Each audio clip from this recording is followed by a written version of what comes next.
All right, Brad, you ready? I am ready. Okay. So we want to start off with our comparison of screen printing and DTG and why you want to go in either direction. Yeah, I think we should talk about the size of the job, how many colors, why, kind of what the differences are. Obviously, direct garments, more print on demand, in that realm. So, if you want to kick it off with the screen print side, then I'll kind of interject on the back side of what direct garment kind of does. Okay, well, our main comparison is going to be with screen printing. One, we have to either print film or image our screens. You have to coat the screens. You have drying time twice with washing out, allowing it to dry, taping up the screens, mixing all of our colors, getting all the inks together, squeegees, flood bars, actually setting up the press, which in some cases is several hours before you even print a t-shirt. Well, on the flip side, it would be direct to garment. Basically, set up your art file in your favorite graphic program and send it to the digital printer, and that's pretty much the process. Outside of prepping a shirt, we do have to pre-coat a shirt with pre-treat, with a certain amount of pre-treat. Our machines are usually calibrated. So we spray a shirt, we're going to cure it, then we have to, we send it over to the printer, print it, and then we cure it again. So our setup time is really just the art prep, sending it over, and then the curing process. So the downside is we have to do that for every single shirt versus like screen print. Once you're set up, it's kind of like the rabbit and the tortoise and the hare. If it's a big job, I'll get my first 50 pieces out before you even get your first shirt. But in the long run, if it's a big job, you're gonna quickly outpace me, just because of the nature of the screen printing press.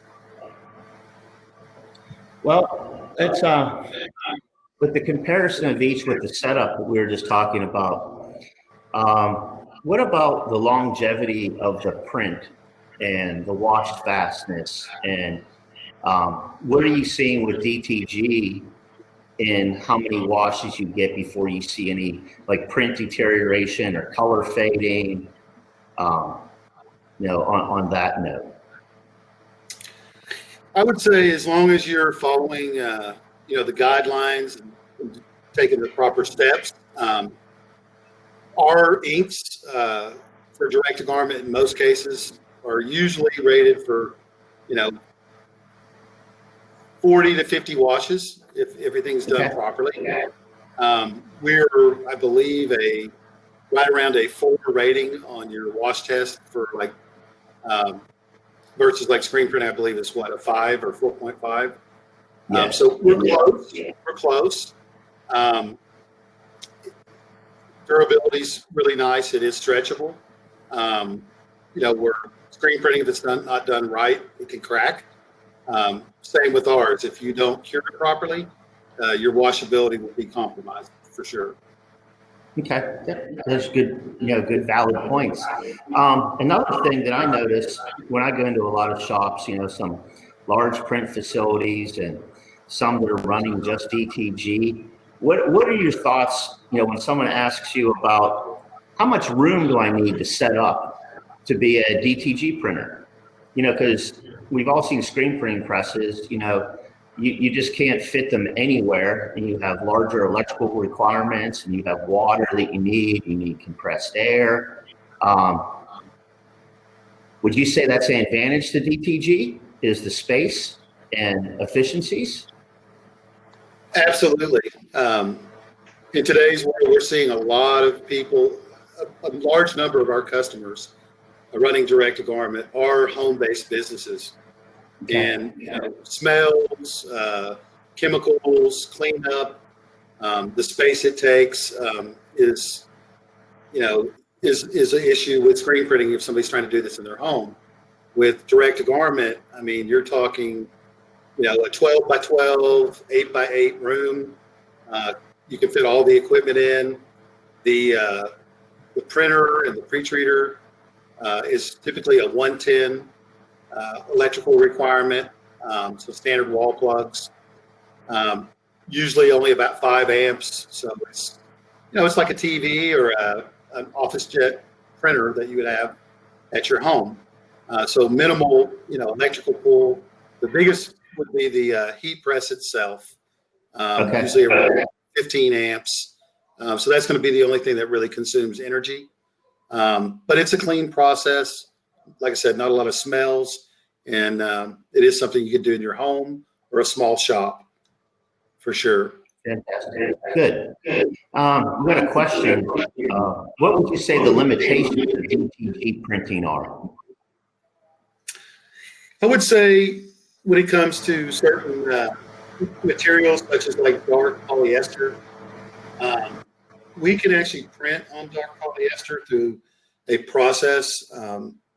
However, the time that it takes to do the process is very labor intensive. You could probably print 3 to 4 standard, shirts like cotton blends in the same amount of time. So dark polyester is definitely a limitation for direct to garment in general. And, light color poly we can definitely print on, but washability is not going to be as good as it is on cotton and cotton blends.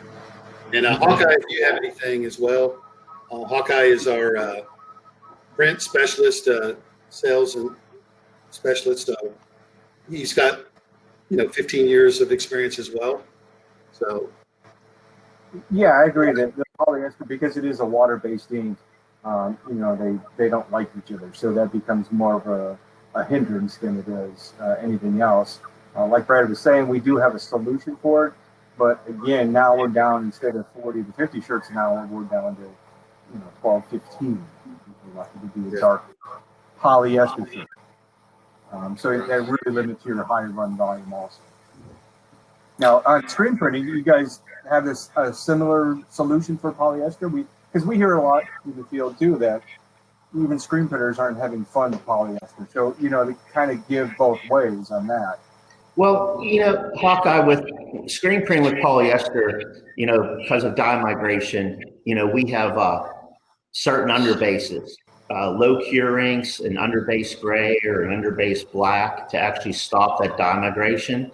Which mainly occurs, because standard plastol inks are going to cure at 320 degrees, and that's the point at which the dye wants to gas out. So, yes, there are a lot of limitations to it. Switching to low cure, helps eliminate that. But also on the garment manufacturer side, there are some garments out there that I'm sure you guys have run into. Nothing stops it. Nothing stops that migration. So. Right. It's a battle on both fronts. Put it that way. Yeah. And I like, just to interject just a second, is somebody new to the business and jumping in on different colored garments, and suddenly they do a red shirt, or a garment of some sort, red dye. You immediately get a phone call and go, "Well, I've screwed all these up. They're no longer red, right?" And you're like, "No, just wait for a while, and they'll turn back red. You're fine." Right. Yeah, and so not to mention, even the garment does that for you. So. Yeah, and not to mention they're putting white text on it, and that white text will turn pink from the dye migration. And unfortunately, direct to garment, like I said, is water based, and we really don't have any, dye blocking, processes with our inks or pre-treats at this point. However, we have seen some garment manufacturers start to dive into that realm with pre-treated shirts, and we've seen some of them even working towards polyester shirts that have dye blocking properties. We've seen some of those in the field as well, so to try to help combat that. Well, if you're ready, there's a couple of other questions. Evelyn's asking, what is the print size on an entry-level DTG? Well, for our product, it's entry level is going to be 14 by 16 up to 16 by 21 is our max field. And we find that most garment printers in the industry are in that ballpark of those two brackets. You can go as small as you want to go. We do make youth and infant platens. The main thing that you're looking for is to make sure that the printable area, just like screen printing, has got to be flat.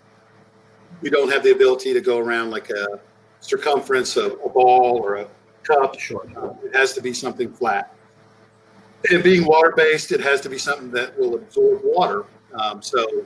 Printing a phone case or glass, wrong tool, look at other methods of printing. This is primarily, back in 2005, this technology was developed to print on fabric and primarily cotton. And over time, as the market has changed, myself, I wear polyester way more than I wear cotton. And, 10, 15 years ago was probably the reverse. So as that's changed and the market has changed as far as the way people buy, it's definitely changed the way we do things. Okay. Hey, speaking of you and myself both, when we go into a garment printing facility, what are you seeing the people that are printing DTG and screen printing, where are they making the call as to, what job will go to DTG, what job will go to screen printing? Are you seeing it based on the size of the run, the number of pieces? Because I see some guys with, a bunch of these, the brothers, and they're doing 600-700 piece orders on multiple DTGs. Whereas traditionally, me being a screen printer, I'd put that on a press and you can knock it out in an hour and a half. Is there like advantages or disadvantages? And we could turn this probably into 2 hours of conversation of which way to go. But what are you guys' thoughts on it? It really depends on the shop owner. We do see some people, just as you described, with multiple setups. Most of them, are doing an online business where it's a lot of one-offs. It might be 600 pieces, but it's 600 different shirt styles, 600 different designs. Sure. But when we see somebody doing, like you brought up, that you're scratching your head going, why aren't you using screen printing? It really comes down to the artwork. Is it a 4-color process? How skilled is that screen printer? Because not all screen printers are skilled enough to do a really good 4-color. Sure. It's an art form. So this really kind of takes that need to have a highly skilled person with extensive training, and then they turn around and leave and start their own business, and you're scrambling.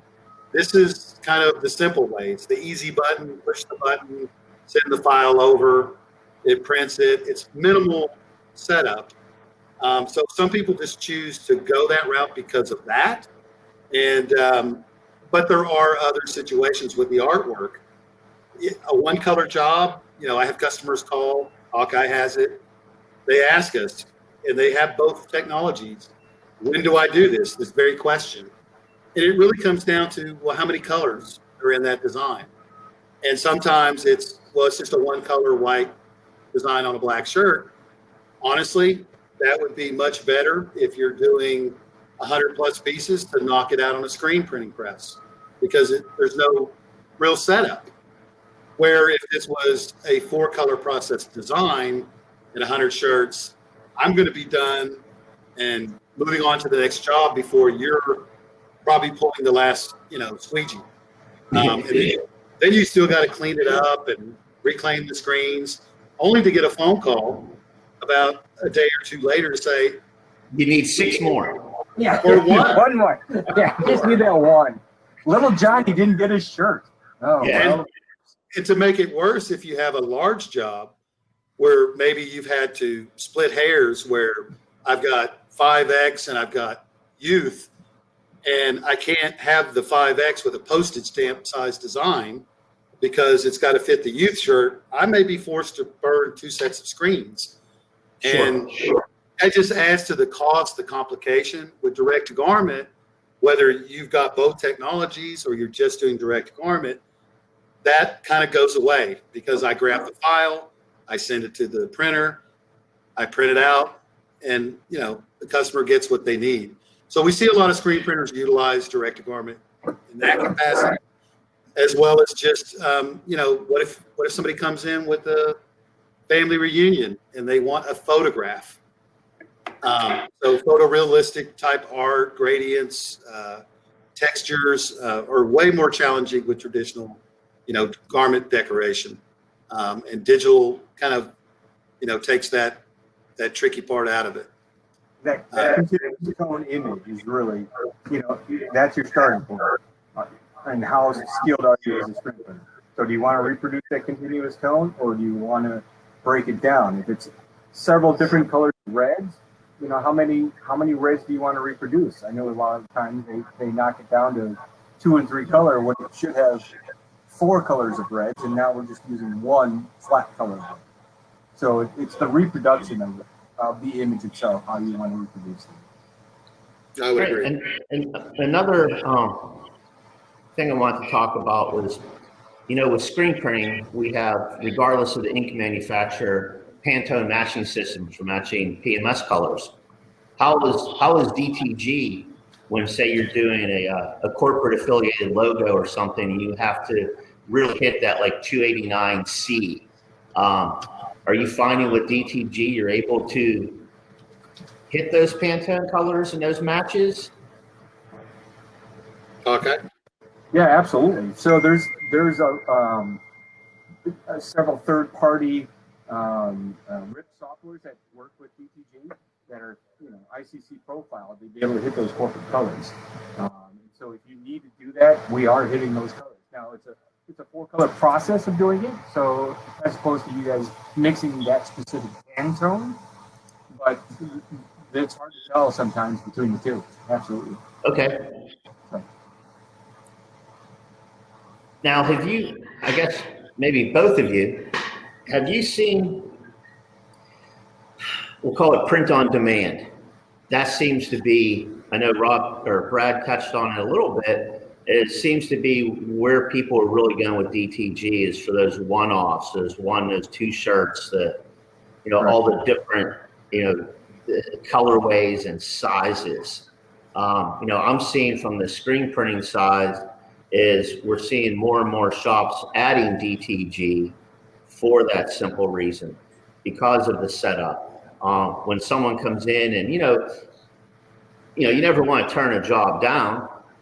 You want to try to make some profit on it, but if someone comes in and they have a 10-color front and a 10-color back and they want 72 pieces, now is where that question comes: how do you run it? Correct. Do you burn 20 screens, to set up for that many shirts? And typically in screen printing, it's about volume drives down the cost. Is the customer willing to pay $24 for each shirt? Are you guys seeing that same thing? That's what printers are doing now, is making that call, based on the demand and say turnaround with the amount of colors? Absolutely. So, and we kind of pitch this as to fully established screen printers, that business already. This is a great complement to that, right? Okay. So we're already doing. We're not trying to replace it. It will never replace it because a 10,000 shirt order, it's just not feasible. But sure, that 20 shirt order you've been turning away for years, where you can charge now a premium level for that, absolutely. That 10 color front and back, yeah, let's do that all day long. Okay. And save your your auto for the big jobs. Right. We're going to run 1,000 quantity orders on your auto now and keep everything else as best as possible to the DTG side. So now you just expanded what you can offer at a relatively low entry point to get into DTG, quite honestly. So, you're not buying the $500,000 unit. You're going to buy, like Brad was saying, the $30,000 area, $20,000 to $30,000 area, and have a full setup and be able to offer anything now from 1 to 10,000. Correct. Right. That's a really, really good point. Our main topic is, deciding between DTG or screen printing. And what I'm kind of getting out of the conversation is what Hawkeye just said. It's not really one or the other. It looks like they complement each other. Absolutely. And it's going to add real value to your business without, when screen print shops expand, you bring in another 16 color press. Well, you need another 1,000 square feet. Whereas how many DTGs can you put in that 1,000 square feet? Right. Also, your room full of them. I mean, that's and that's the point. Now, to have this as a complement, a 12 by 12 space, more or less, 15 by 15. Right. So if you've got, let's pick them out of the cafeteria room and let's put it in there, right? I mean, so really, your footprint is you don't have to build onto the whole building. Your footprint is, right, fairly, manageable at the same time by adding this. And it's scalable. I mean, we find that one operator can run up to 3 machines efficiently. Yep. So, on our units, you're somewhere between 35 and 42 shirts an hour, depending on the model and the size of the print. But you start looking at that, I can start pumping out 100 pieces an hour roughly with one person, a pre-treater. And in that case, when you get into multiples, pulling in a conveyor dryer makes a lot of sense. I'm expanding the footprint, but I'm also knocking off some corners. It's less time. I can just turn and drop it on the belt dryer.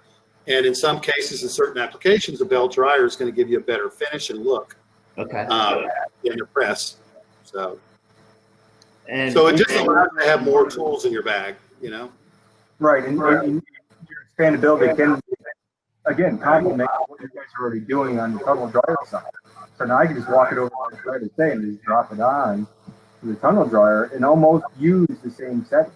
They're going to be a little different, but I don't have to break down my auto, change all the screens out or anything like that. I just have to change probably the speed, maybe temperature on the tunnel to compensate for my. Yeah. Well, Joe just asked the question. He gets asked how close the DTG process matches a screen print shirt. Define close. I was just going to say define close because, I have seen some DTGs that really kind of mimic screen printing. And then of course you see some you can tell looking at black and white, you can tell the screen print, from the DTG. I know there's the future of DTG just keeps, getting bigger and bigger. And, me being a screen printer for over 40 years, I have to defend myself that you guys can't do any special effects, man. You can't do high density. You can't do suede. You can't do glitter and shimmer. You're right. That's why it's never going to replace what you guys are doing. Exactly. Absolutely. Yeah. Correct. Absolutely. And I would say the other major difference is the hand. Yeah. Screen printing typically has a rougher feel. Now I know there's Correct. different finishing techniques in screen printing to offset some of that. And same with DTG. I mean, typically if you're using a press, the hand is super soft. Sure. It just doesn't have any sculpturing or anything. We've kind of flattened it out. However, if you use a tunnel dryer, you do get a slightly different feel, and it is closer to screen print. Would you agree with that, Hawkeye? You have a little bit different feel? Yeah, a little bit. When you wash, either process, for heat press or the tunnel, when you dry the when you wash the shirt, that feel even becomes soft. Right. It kind of does a little bit of that too, but that plastisol most of the time has a heavier hand to it. Right. Where DTG, it doesn't really matter whose it is. It always usually ends up with a softer hand. Yep. And I would say that's your biggest challenge with your customer, switching over from what they're used to with traditional screen print to direct to garment. I'd highly recommend having samples, like most shops do, to show them, hey, here's a design that we screen printed. Here it is in direct to garment. That is something that really would help your customer say, oh, I actually like this better, or I don't like how that feels. And they may want traditional screen printing. And then you're kind of forced into, well, let's make this a 2-color design because right now it's going to cost this, and you're not doing a large enough quantity. So that may kick them back over to DTG, but at least they've seen the finished product. They felt how it feels. I have an 18-year-old daughter that does not like how direct to garment feels. She wants screen printing, but I feel like that is just, We're trying to break her of that. We're trying to break her. We are trying, but that is something to really kind of keep in mind when you're thinking about adding this to your business, or when do I use this? That is just one little caveat that to keep in mind. I have just a story. When I first got into the business and was setting up one of these machines, I had a screen printer. It's a screen printer. One of his big clients came in, and he's like, "This is perfect for this guy." It had like a sunset and sun rays. I mean, continuous tone, the whole deal. And so we printed it on the DTG and showed it to his client. His client was holding it, feeling it, goes, "I don't like it." Now it picked up all the gradations. It picked up all the tone colors. It was beautiful. He said, "I don't like it because I can't feel it." I've come across that. Yeah. He's like, "I want to feel it on the shirt." And so he went and screen printed it. And it boggled my mind. I was just like, yeah, but you won't feel this when you're in the sun, you're outside, the typical screen print feel. I have a beholder. I was just amazed. So. Hey, I have, we talked briefly about like polyester. Have you guys seen in DTG the garment manufacturers wanting to work more with you to give you better garments for your applications? Whether it be polyester or anything else, because Absolutely.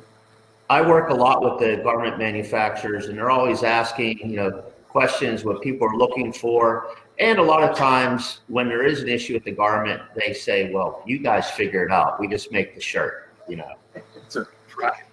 So I'm wondering. The higher end ones are leaning that way. Okay.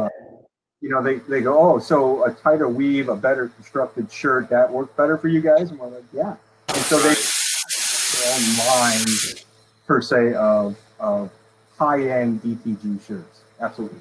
Now, would you say that you just mentioned like the tighter weave? With screen printing, of course, and you're printing halftones, you like that tighter weave, with the smoother finish, so you don't lose any detail. Do you see the same with DTG? Absolutely. On shirt to shirt, or? Yes, you can take the same design and print it on a high quality ring spun. It has less fiber. So because our inks are they're water based, they're very thin compared to plastisol.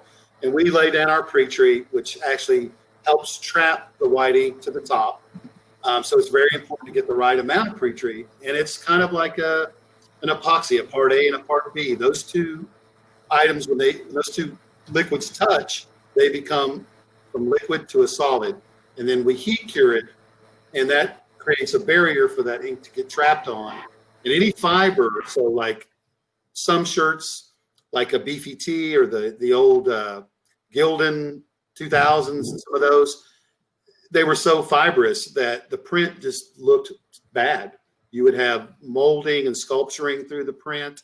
And in the beginning, that was a challenge because people would look at the print and they're like, why does it have all the fuzzies? And it doesn't look good. And so a ring spun tight weave shirt allows us and traps the ink better. We do get better detail because we're printing at 1200 DPI. Okay. So we're seeing the same thing on the screen print side.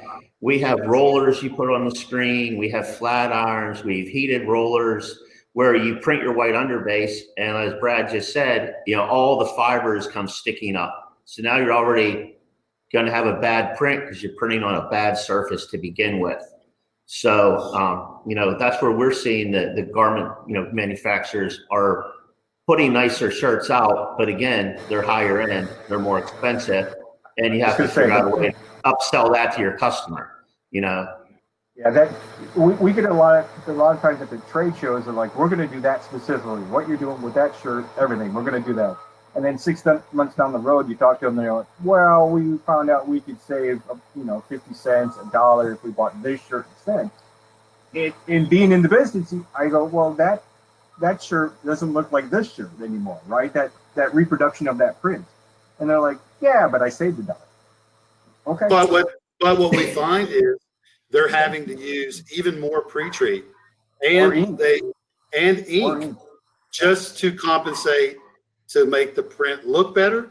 And if they would have spent the extra 50 cents for the better foundation garment, better to print on, they could have kicked their ink levels and print treat down, got a better looking product, and at the end of the day, actually paid less money. Because you're going to have shirts you're not happy with. It's going to cost you repeat business. You could have washout. There's a lot of challenges. So really, picking the equipment, everything's really important. But the garments you're going to choose to print on, just like equipment, not all garments are created equal. Sure. So dye migration issues, digital camo, purple, nightmare for screen printers. No fun for us either, So digital camo, you hit the nail on the head. That's the nemesis for any screen printer. It just is. Unless they want black printed on it, then you can do that all the time. I was traveling out making calls. I think it was New Mexico or somewhere, and I ran across this screen printer, and he's the one that brought this up to me, and that's how I knew about it. And he said, "But I've got a way of selling around it." He called it ghosting because he knew it was gonna happen. And he said, "This is this new technique. We won't charge any extra for it, but this is what it's going to look like." And he turned a negative into a positive. But that's what that story really stuck in my brain. And it's really just the dye migration issue that anybody printing on fabrics, and anytime you're, like you said, getting above the 320 mark, and for us, in our particular application, we're curing at about 360 degrees with a press. Sure. And around 320 with a conveyor dryer. So we're right there in that same, danger zone.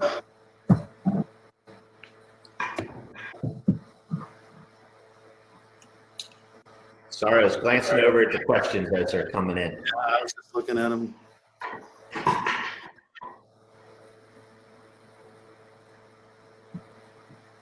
Okay, I think we have like 4 more minutes to go here.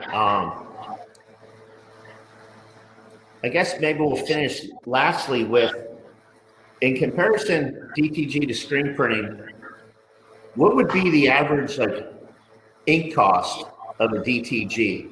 Because I know with screen printing, going by weight, we're just looking at pennies, per print. So do you guys see that the cost per print is a driving factor in making a decision for some people? Absolutely. With our direct garment in general, most everybody is using CCs. So they'll have an ink pouch or cartridge or bulk tank, and you'll see anywhere from like 300 CC pouches to as much as 700. Okay. Different size, and there's usually a cost associated, obviously, with that. And so we talk in terms of like white ink is going to cost you, let's say, 36 cents a CC. If you're running bulk systems, it can drive the price down below 20 cents of CC. So an average design has between 3 and 6 CCs of white and color. Oddly enough, the prices are really the same for white and CMYK, but it's the amount of white that has to be put down for an underbase. Okay. It's usually a 3 or 4 to 1 ratio. So you're going to, put, let's say, 3 cc's of white, and depending on what those cost and how you're buying them. And then your color is usually 0.0 cc. So it's not even a full cc in most cases. It'll be like 0.5, 0.3. So if I have a color only job that doesn't require a white underbase, I'm looking at usually between 15 cents to 25 cents on an average print, where if I drop that underbase in for white underbase, it's opaque. Your CMYK is translucent, so you have to have this white underbase. But when I put that down, I'm adding usually $1 to $2 to that print, depending on how big that print really is, whether it's a 8x8 or a full 14x16. So your average cost is going to be somewhere between, let's say, pre-treat, ink, everything, you're going to be somewhere between 25 cents upwards of $3 in some cases just to print a shirt. And then you've got anywhere from $1 to $3 in the garment. So yes. So basically, DTG and screen printing aren't that far apart. Now, granted, we may use a little bit less in the way of ink, but think everything that had to be done ahead of time to actually print that shirt. Your emulsion cost, water, chemicals, time, labor, everything. So I sometimes see the argument back and forth, well, screen printing is a lot cheaper or DTG is more expensive. And the way I see it, especially with spending time with you guys, is it's pretty close to about the same. Unless until you get into that huge volume and you're printing 10,000 shirts. Right. Correct. Yep. So, well, good. Well, we're at the end of our session. I want to thank you guys. This was good. I hope everybody got some good information out of it. And screen printing and DTG guys can get along. We're in the same world. Absolutely. Plenty of room for us out there. Yeah. Plenty of room. Yeah. So if anybody that's attending this has additional questions, wants to know more, I mean, obviously, GSG sales reps, myself and Hawkeye are also available. We handle quite a large territory and, can set up Zoom meetings, send information, anything you need. We have the ability to do live demonstrations as well from our Tennessee facility with the COVID situation. Outside of that, I really appreciate the opportunity. And we have, here at, the GSG branch in Dallas and our other locations around the country, we have the brother machines are set up to do demos. People bring in their own art file and we print the shirt. And same thing with screen printing. You see behind me, we have basically a whole screen printing shop here set up. So, it is nice to kick the tires before you buy something and you can see the best that both these worlds have to offer. And again, thank you guys very, very much. Greatly appreciate it. Thanks. Oh, my pleasure. Thank you.